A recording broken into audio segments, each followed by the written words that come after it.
आज का एक्सप्लेनर। क्या पहले महादेव का मंदिर थी अजमेर शरीफ दरगाह में? पक्ष और विपक्ष पर वो सब कुछ जो जानना जरूरी है। हिंदू सेना के अध्यक्ष विष्णु गुप्ता ने अजमेर की एक कोर्ट में दायर याचिका में ये बात कही है कि 27 नवंबर को अदालत ने याचिका मंजूर कर ली है। अजमेर शरीफ दरगाह के शिव मंदिर होने के दावे क्यों किए जा रहे हैं, इसी टॉपिक पर है आज का एक्सप्लेनर। सवाल है, कोर्ट ने अजमेर शरीफ दरगाह से जुड़ी कौन सी याचिका स्वीकार कर ली जिस पर हंगामा मचा है? और जवाब में 25 दिसंबर 2024 को हिंदू सेना के अध्यक्ष विष्णु गुप्ता ने अजमेर की सिविल कोर्ट में एक याचिका दायर की, जो 38 पेज की याचिका में ख्वाजा मोइनुद्दीन चिश्ती की दरगाह के अंदर एक शिव मंदिर होने का दावा किया गया। और गुप्ता ने अजमेर शरीफ दरगाह पर 2 साल की रिसर्च और एक किताब अजमेर हिस्टोरिकल एंड डिस्क्रिप्टिव का हवाला दिया। इसमें बताया गया कि दरगाह के नीचे शिव मंदिर मौजूद है। और 27 नवंबर को याचिकाकर्ता के वकील योगेश सिरोजा ने सिविल जज मनमोहन चंदेल की बेंच के सामने तथ्य रखे और कोर्ट ने याचिका को मंजूर कर लिया। कोर्ट ने अजमेर दरगाह समिति, अल्पसंख्यक मंत्रालय और भारतीय पुरातत्व सर्वेक्षण यानी ASI को एक नोटिस जारी किया। तीनों से 20 दिसंबर तक जवाब मांगा है। और इसके बाद आगे दिखाते हैं कि इसके चलते महबूबा मुफ्ती ने क्या कही।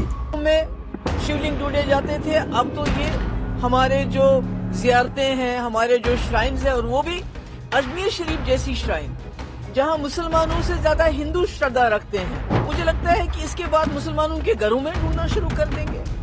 तो ये तो मुल्क को बंटवारे की तरफ लेके जा रहा है, खून खराबे की तरफ लेके जा रहा है। अगर यही सिलसिला चलता रहा तो खुदा ना खास्ता हम 1947 जैसे बंटवारे के वक्त में हमारे मुल्क के हालात हुए थे।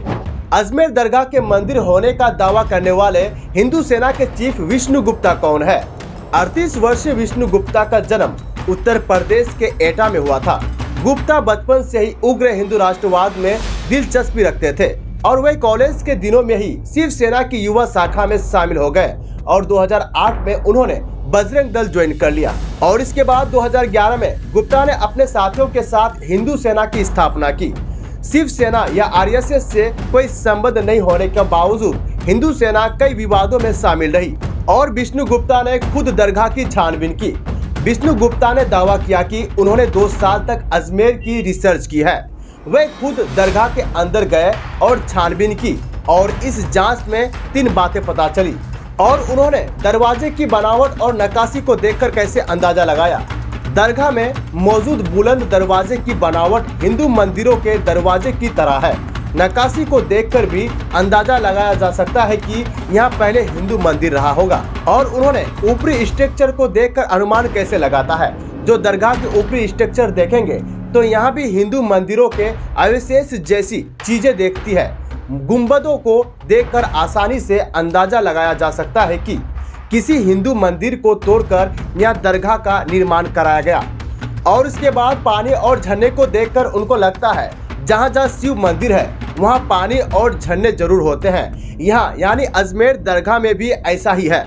और इसके बाद इस पर अजमेर दरगाह के प्रमुख उत्तराधिकारी और ख्वाजा साहब के वंशज नसीरुद्दीन चिश्ती ने बयान दिया। कुछ लोग सस्ती मानसिकता के चलते ऐसे बातें कर रहे हैं। आए दिन मस्जिद दरगाह में मंदिर होने का दावा किया जा रहा है। हरिबिलास सरदा की किताब की बात छोड़ दे, क्योंकि यहाँ के 800 साल पुराने इतिहास को नहीं नकारा जा सकता है। अंदर जो चांदी का 42,961 तोला का कठारा है वो जयपुर महाराज ने दरगाह पर चढ़ाया हुआ है। आखिर अजमेर शरीफ दरगाह की कहानी क्या है, ये क्यों इतनी प्रचलित है? तो चलिए जानते हैं कि इतिहासकार डॉक्टर जहरुल हसन साबरी की किताब ख्वाजा मोइनुद्दीन चिश्ती के मुताबिक मोइनुद्दीन चिश्ती का जन्म सन 1135 में ईरान के इस्फान शहर में हुआ था। 1149 में वो तालीम हासिल करने के लिए उज्बेकिस्तान के समरकंद और बुखारा चले गए। वहाँ उन्होंने 1155 तक शिक्षा हासिल की। इसके बाद वह चिश्ती ऑर्डर के संत उस्मान हारूनी के साथ हज करने मक्का मदीना गए। और किताब के मुताबिक वहाँ उन्हें पैगंबर मोहम्मद सल्लल्लाहु अलैहि वसल्लम का ख्वाब आया। उन्हें मोइनुद्दीन चिश्ती को दिल्ली जाने का आदेश दिया और वहाँ से वह सीधे दिल्ली की तरफ रवाना हो गए। इसके बाद 11वीं सदी के अंत तक वे दिल्ली पहुंचे और फिर अजमेर चले गए। यहाँ उन्हें एक नया नाम मिला, गरीब नवाज, यानी गरीबों का भला करने वाला।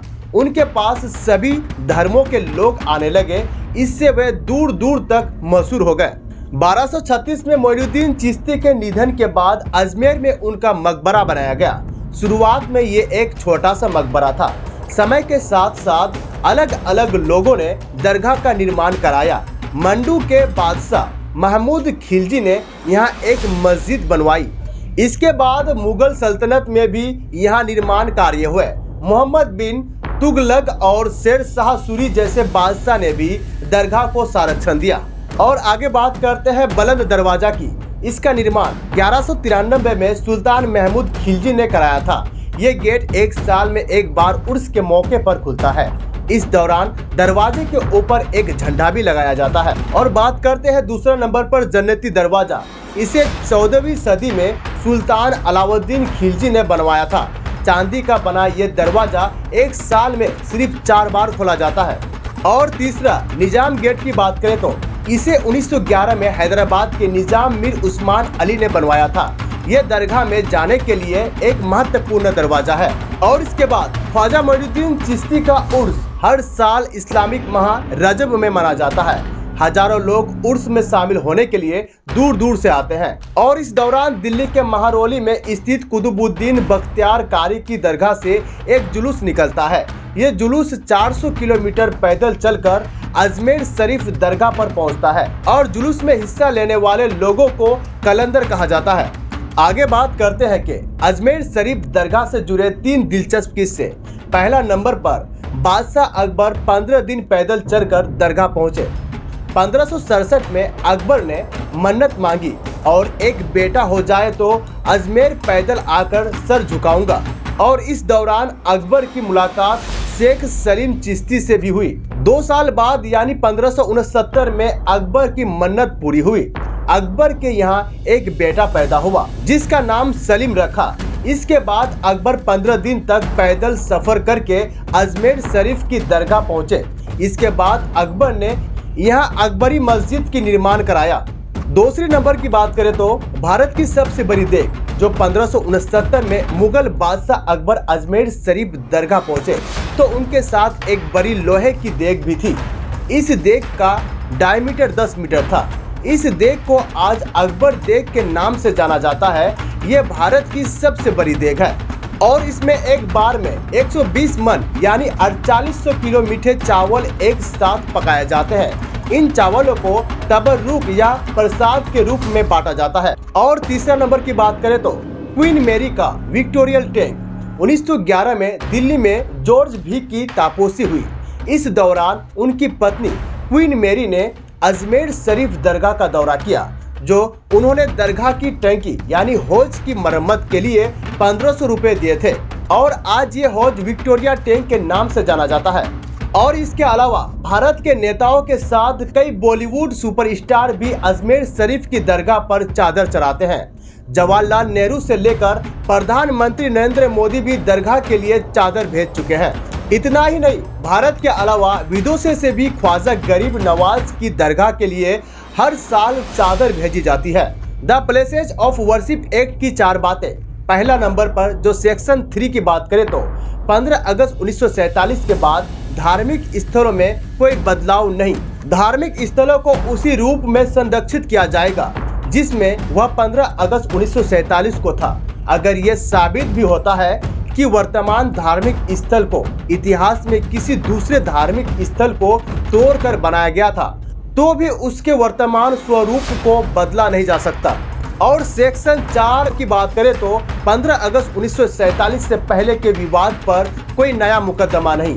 15 अगस्त 1947 को मौजूद किसी भी उपासना स्थल के धार्मिक चरित्र को बदलने के लिए किसी भी अदालत में पेंडिंग कोई भी मुकदमा या कानूनी कार्रवाई खत्म हो जाएगी और कोई नया मुकदमा या कानूनी कार्रवाई शुरू नहीं की जाएगी।